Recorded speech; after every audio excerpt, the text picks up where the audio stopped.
1,75,000 राम भक्तों की शहादत के बाद, 1,75,000 लोगों की वीरगति के बाद, कुर्बानी के बाद, 492 साल की लंबी लड़ाई के बाद, 70 धर्म युद्धों के बाद राम मंदिर की स्थापना अयोध्या में हुई है। मैं आप सबको बधाई भी देता हूं, और जो लोग इस पे किंतु परंतु हमारे लोग करते हैं, मैं उनको भी आग्रह करता हूं, हमें सबके धर्मों का सम्मान करते हुए हिंदू धर्म को, राम भक्तों को बधाई देनी चाहिए। और मैं आपको बताना चाहता हूं, ये कोई लड़ाई आसान नहीं थी।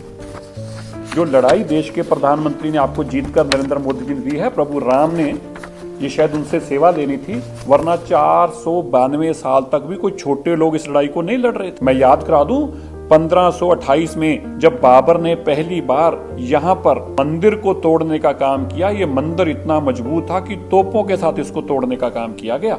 और उस वक्त भी हिंदू बहुत लड़े, और हजारों की तादाद में तब भी हिंदुओं की शहादत हुई, लेकिन वो अपना मंदिर नहीं बचा पाए। इसके बाद इसी मंदिर को बचाने के लिए भाटी नरेश मेहताब सिंह को जब पता चलता है, तो मेहताब सिंह इस मंदिर को बचाने के लिए निकलते हैं और 17 दिन तक इस लड़ाई को लड़ते हैं।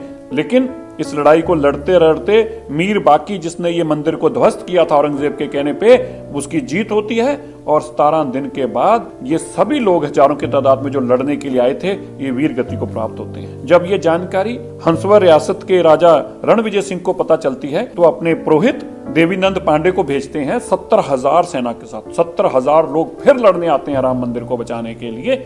लेकिन 70 के 70,000 लोग लड़ते लड़ते लड़ते लड़ते वीर गति को प्राप्त हो गए, मंदिर को नहीं बचा पाए। लेकिन जब राजा रणविजय सिंह को इस बात की जानकारी मिलती है, तो वो फिर खुद राज सिंहासन छोड़कर अपनी धर्मपत्नी रानी को राज देकर 25,000 लोगों की सेना लेकर निकलते हैं, और वह भी कई दिनों तक इस लड़ाई को लड़ते हैं। लेकिन वह भी इस लड़ाई को लड़ते लड़ते 25,000 की सेना के साथ वीर गति को प्राप्त हो गए। इसके बाद जब उनकी रानी को यह बात पता चलती है, तो महारानी जो कि जय कुंवर थी, जय कुंवर रानी भी निकलती है और अपने साथ स्वामी महेश्वरानंद को लेती है, जो उस वक्त के बहुत बड़े स्वामी थे। वो संतों महंतों की, राम सेवकों की बहुत बड़ी टोली इकट्ठी करते हैं और इस लड़ाई को लगातार लड़ते हैं। और इतनी लंबी लड़ाई लड़ी जाती है, महीनों तक ये लड़ाई लड़ी जाती है। राम मंदिर पे वो वापस कब्जा स्थापित करने में कामयाब होते हैं। लेकिन इतने में मुगल सेना इतनी बड़ी तादाद में आती है कि 2 साल तक वो जो कब्जे में बैठे रहे थे, 3 साल तक, लगभग 2 से 2.5 साल तक, रानी को भी वो कब्जा छोड़ना पड़ता है। और लड़ते लड़ते लड़ते वह भी वीर गति को, और उनके साथ स्वामी महेश्वरानंद भी वीर गति को प्राप्त होते हैं। यहाँ पर बात नहीं रुकती, मीर अली की जीत होती है।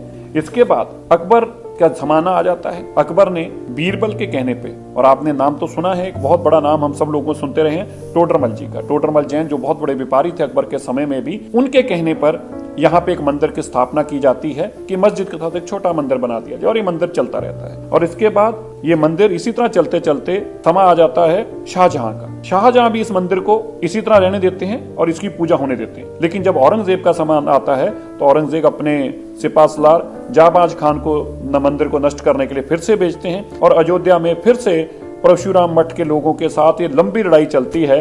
लेकिन इस लड़ाई में जाबाज खान को मार दिया जाता है। औरंगजेब को जब पता चलता है 1664 में, औरंगजेब फिर से अपनी एक बहुत बड़ी सेना भेजता है और इस मंदिर के चबूतरे को गिरा दिया जाता है और मंदिर को ध्वस्त किया जाता है। और इसी जानकारी को मिलते ही अमेठी के राजकुमार गुरदत्त सिंह जो थे, वो अपने साथ पीपरा के राजकुमार को लेकर पहुंचते हैं।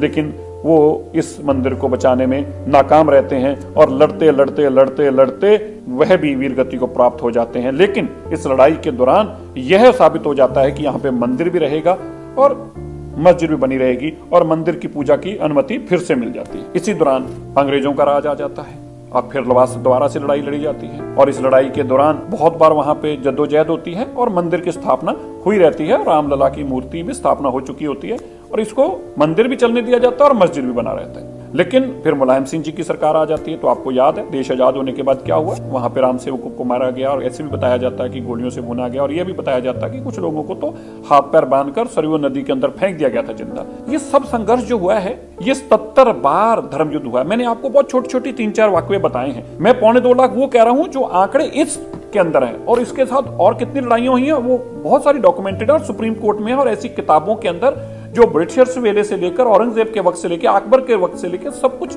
रिकॉर्डेड डेटा है। तो मैं आपको ये बताना चाहता हूं, ये कोई आसान चीज नहीं थी। ये मोदी जी ने आपको करके दे दिया, इसलिए आपको शायद छोटा लग रहा है, लेकिन 492 साल की तपस्या है।